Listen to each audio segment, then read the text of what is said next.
Bonsoir à toutes et à tous, lundi 10 mars, ravi de vous retrouver, il est l'heure de l'info.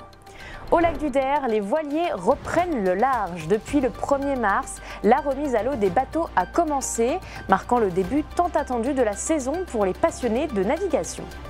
À Valcourt, une propriété a bénéficié d'une transformation complète de son extérieur. Une allée réaménagée, une clôture sur mesure ont été installées. Un projet mené par l'entreprise Daniel Moquet. Nous les avons suivis. Et à la fin de ce journal, nous parlerons de sport. Nous sommes lundi avec Gaëlle. On fera le point sur les résultats du week-end et sur la performance de la joueuse de handball Lilou Pintin.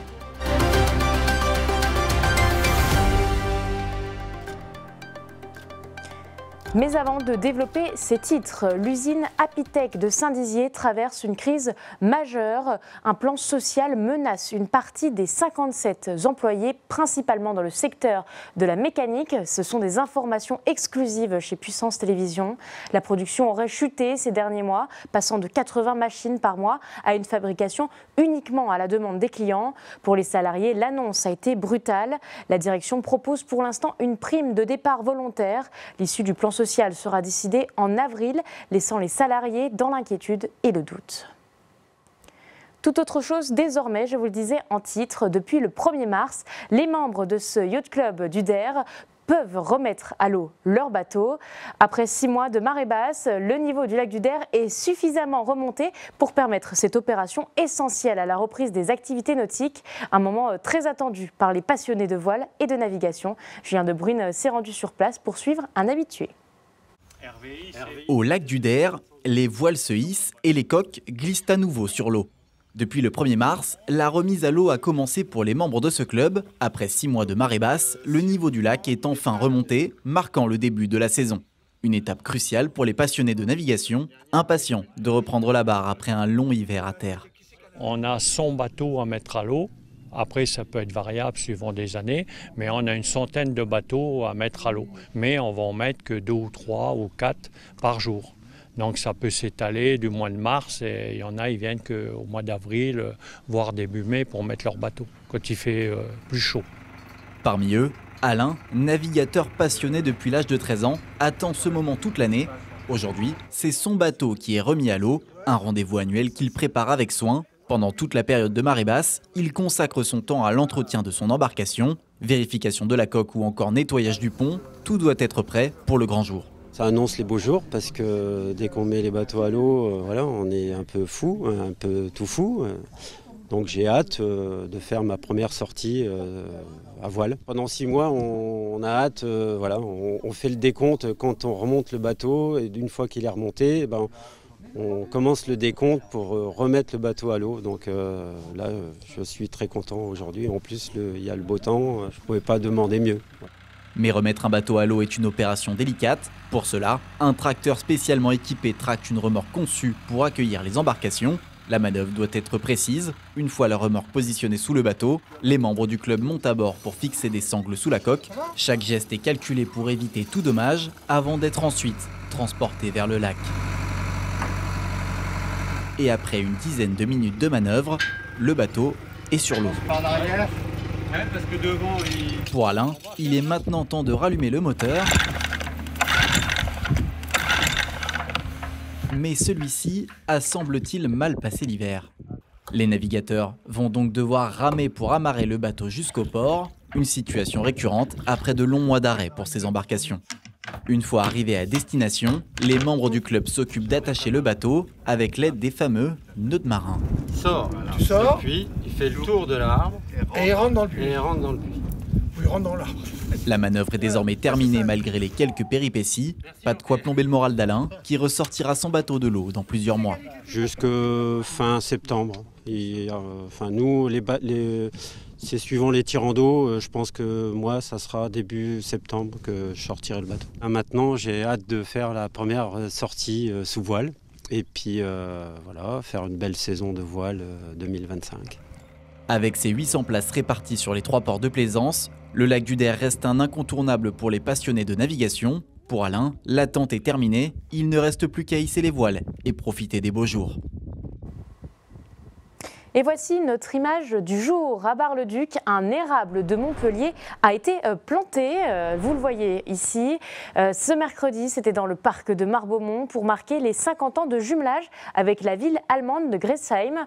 Un geste symbolique réalisé en présence de la maire Martine Joly. Le même arbre sera planté en Allemagne le 4 avril prochain avant une inauguration officielle les 8 et 9 mai lors de la venue de la délégation allemande. C'est une célébration qui s'inscrit dans le cadre des 80 ans de la fin de la Seconde Guerre mondiale, mais aussi de la Journée de l'Europe. À Valcourt, l'extérieur de cette propriété a été entièrement transformé. L'objectif était de redonner vie à une allée et de sécuriser la maison avec une clôture sur mesure. Derrière ce projet, une entreprise bien connue dans le domaine, Daniel Moquet. Spécialisée dans les allées et les cours, elle a aujourd'hui élargi son savoir-faire pour proposer des poses de clôture. C'est un public reportage signé La Rédaction. Dans ce jardin, une équipe s'affaire. Tous démarrent ce chantier dans une propriété de Valcourt. Leur mission, transformer l'allée et installer une clôture sur mesure. Derrière ce savoir-faire, une entreprise reconnue dans toute la France, Daniel Moquet. Sur ce chantier-là, c'est un chantier en commun, en fait, avec la partie clôture, donc qu'on peut voir en action derrière nous. Mais concrètement, nous, on vient vraiment faire la partie sol. Pour le client, c'est intéressant parce que pour lui, il a affaire à une seule entreprise, un seul interlocuteur, mais avec une branche vraiment spécialisée pour chaque élément à côté. Spécialiste des aménagements extérieurs, l'entreprise accompagne ses clients dans l'embellissement et la sécurisation de leurs espaces. Depuis plusieurs années, l'enseigne s'est imposée dans la conception et la pose d'allées, de cours et de terrasses. Aujourd'hui, elle élargit son offre avec l'installation de clôtures. Sur ce chantier, tout est pensé pour un rendu fonctionnel et harmonieux. Les matériaux sont sélectionnés en accord avec les attentes des propriétaires. Les clients ont un petit garçon, sauf que le jardin n'est pas clôturé. Donc pour la partie de devant, pour aller sur la route, tout ça, c'était un peu compliqué, un peu dangereux. Donc là, nous avons clôturé pour le point de sécurité. On met des clôtures pour fermer ce morceau-là et puis un accès avec un portail pour occasionnellement reculer une remorque, passer une remorque ou une voiture. Après plusieurs jours de travaux, l'extérieur de cette maison a fait peau neuve. Nous avons posé un portail battant en acier de type barodé, ainsi que la clôture qui va donc avec en clôture barodée. Donc là, on est sur un râle une couleur de clôture en gris 7016, un gris anthracite. C'est un choix des clients. Nous, on a proposé ce type de portail pour justement changer un peu des tendances qu'on peut voir un peu partout. L'entreprise sera présente au Salon de l'Habitat de Bar-le-Duc dès le 15 mars, avant d'organiser ses portes ouvertes le week-end suivant. C'est une mauvaise nouvelle pour le département. La réouverture des thermes de Bourbonne-les-Bains, initialement prévue le 24 mars, est finalement reportée au 7 avril. Ce retard est dû à des délais prolongés de liquidation de l'ancien exploitant, mais aussi aux contraintes techniques incompressibles, notamment les analyses sanitaires obligatoires. En attendant, des travaux de rénovation et de maintenance se poursuivent, tandis que les curistes concernés sont contactés pour un report de leur séjour. Vous pouvez désormais retrouver un article complet sur notre site internet et notre application. On est lundi et il est l'heure de l'Infosport. Bonsoir Gaël. Bonsoir Clémentine, bonsoir à tous. Comme chaque lundi, on est parti pour 10 minutes de sport 100% local. On va revenir sur tous les résultats de la semaine. Ce soir, on parle de cyclisme, de musculation et de rugby, mais on va commencer tout de suite avec des images de handball qui vont ravir Léo Marnet. Oui, on était obligé d'ouvrir avec ces belles photos. L'enfant du pays, Lilou Pinta, handballeuse de 21 ans, notamment formée à Chevillon, Froncles et Chaumont, a vécu ses toutes premières minutes sous le maillot de l'équipe de France senior cette semaine. Elle a disputé 2 matchs face à l'Allemagne, dont un à Besançon, devant le public français. Forcément, un moment chargé en émotions. Là, la Marseillaise en France, elle a une saveur spéciale. On sent tout le public derrière nous. Le Palais des Sports était plein. C'est vraiment des conditions spéciales. Et je me rappelle, c'est des scènes que j'ai déjà vécues, mais du coup, du point de vue des tribunes. Et là, le fait de moi être sur le terrain, de moi devoir être concentré dans mon match, de voir l'environnement autour de moi, c'est vrai que c'est spécial. Après, voilà, il faut 5 ans d'adaptation, c'est des premières, mais c'était surtout hyper kiffant à vivre. Pendant l'hymne, pendant le protocole, on prend un peu de temps pour nous et on se dit, bah voilà, j'ai toujours rêvé d'être ici, juste profite, quoi. Regarde tout ce qui se passe, prends tout ce que tu as à prendre et voilà. Et pendant toute la semaine, le groupe France était en stage en région parisienne, 7 jours où Lilou a pu découvrir le niveau et l'exigence surtout de cette équipe de France senior.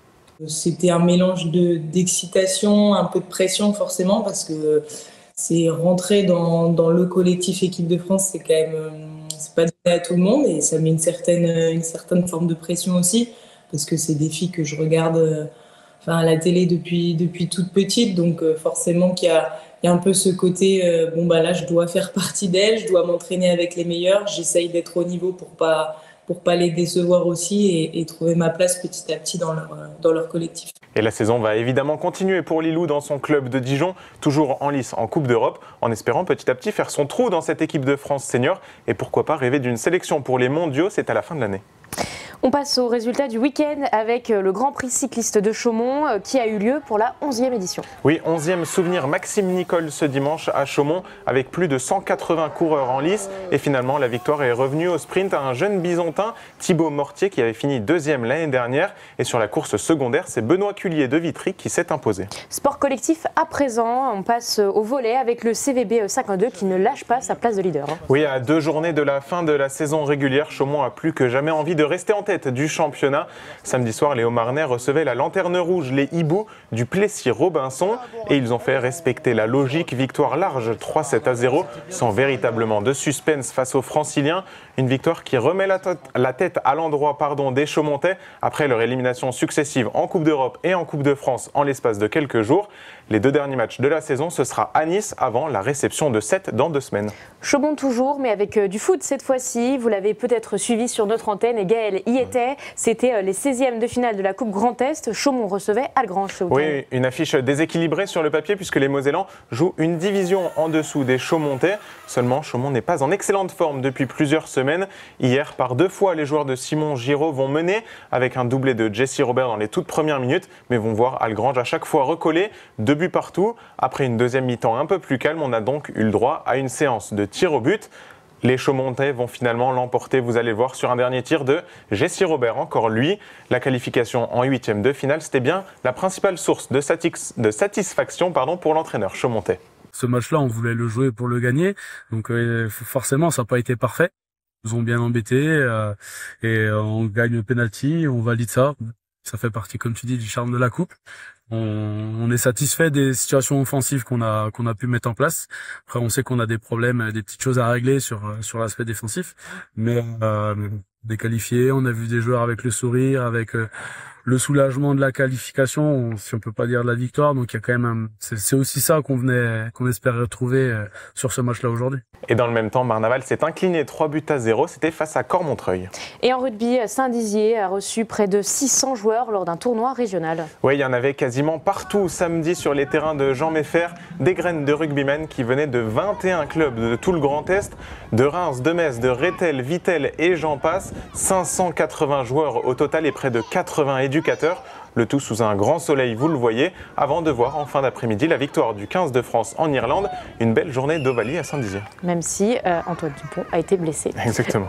On passe à un sport qui parle toujours aux rugbyman, c'est la musculation avec les championnats du Grand Est qui ont lieu cette fois-ci à Vitry-le-François dans la Marne. Oui, avant de parler de cette compétition, quelle est la différence entre musculation et haltérophilie ? C'est le président Vitria qui va nous éclairer. L'haltérophilie, c'est vraiment 2 mouvements avec un sport olympique. La musculation, pour moi, c'est un sport en devenir qui va être à la croisée de ce qu'on appelle aujourd'hui du Aerox, du crossfit, de tout ce qui va être entraînement fonctionnel.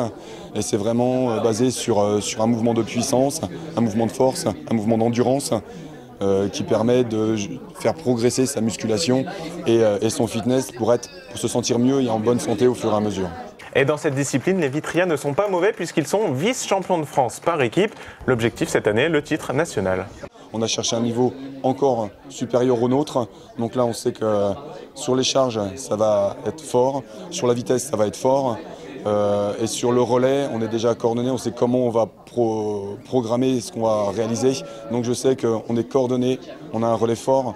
Et je suis vraiment très confiant pour cette année. On va aller chercher le titre et je pense qu'on va pouvoir le décrocher cette année. On revient à Saint-Dizier avec un événement qui arrive à grands pas, c'est les internationaux de tennis. Oui, ils auront lieu, on en a parlé la semaine dernière, du 23 au 30 mars, avec des jeunes talents de toute l'Europe sur les cours Suzanne Lenglen. Comme d'habitude, le spectacle sera sûrement au rendez-vous. À 2 semaines du tournoi, je vous propose de revoir le reportage que l'on avait fait sur l'édition 2024.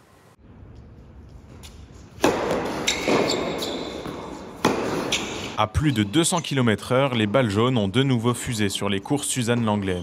Le tournoi ITF de Saint-Dizier, comptant pour la 3e division du tennis mondial, est revenu cette année pour sa 28e édition.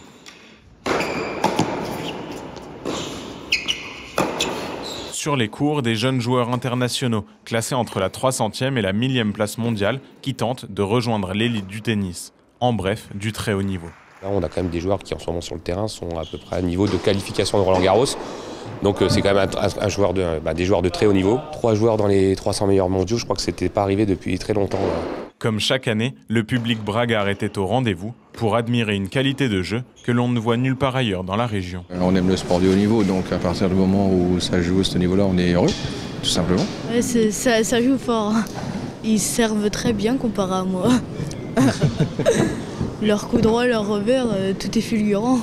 Effectivement, Saint-Dizier, dans le monde du tennis, c'est connu et c'est renommé pour son tournoi international. Et quand on va sur Paris, sur les grandes villes et tout ça, évidemment, Saint-Dizier, on sait qu'il y a un 25 000 $. Voilà. Ce tournoi est aussi une occasion idéale pour les jeunes tennisman du club, devenus ramasseurs de balles le temps du tournoi, d'approcher des joueurs qui les font rêver. On est tout de même tout près des joueurs, du coup on voit déjà la vitesse de balle, ça change de ce qu'on a l'habitude de voir. C'est impressionnant de les voir à 2-3 mètres comme ça. Oui, ils sont presque tous grands, donc ça fait bizarre. Tous les joueurs qui sont là, ils ont plutôt 22-23 ans. Nous, on a fini de les former à 17-18 ans, ils font leurs études. Maintenant, Arthur Colson, qui était le jeune du club, et puis Maxime, en ce moment, là, qui sont en train d'échauffer les joueurs, ils ont passé la semaine à taper avec les joueurs. Donc ça leur amène quelque chose. Cette année, la victoire finale et les 25 000 $ qui vont avec sont revenus au Belge Gauthier Onklin, 283e joueur mondial. On termine avec quelques images d'un trail à Bar-le-Duc avec un record du nombre de participants. Oui, ils étaient plus de 300 dimanche pour le trail de la Forestière dans la forêt du Haut-Juré sur les hauteurs de la Cité des Ducs. C'était 130 de plus que la précédente édition et les vainqueurs Julien Jonquel et Emmanuel Presson ont remporté respectivement le 8 et le 16 km, les 2 courses qui étaient au programme.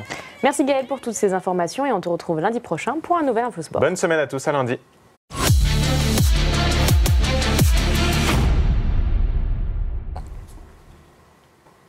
C'est la fin de votre édition, merci de nous avoir suivis. Tout de suite, la météo, l'information continue sur puissancetélévision.fr. Bonne soirée.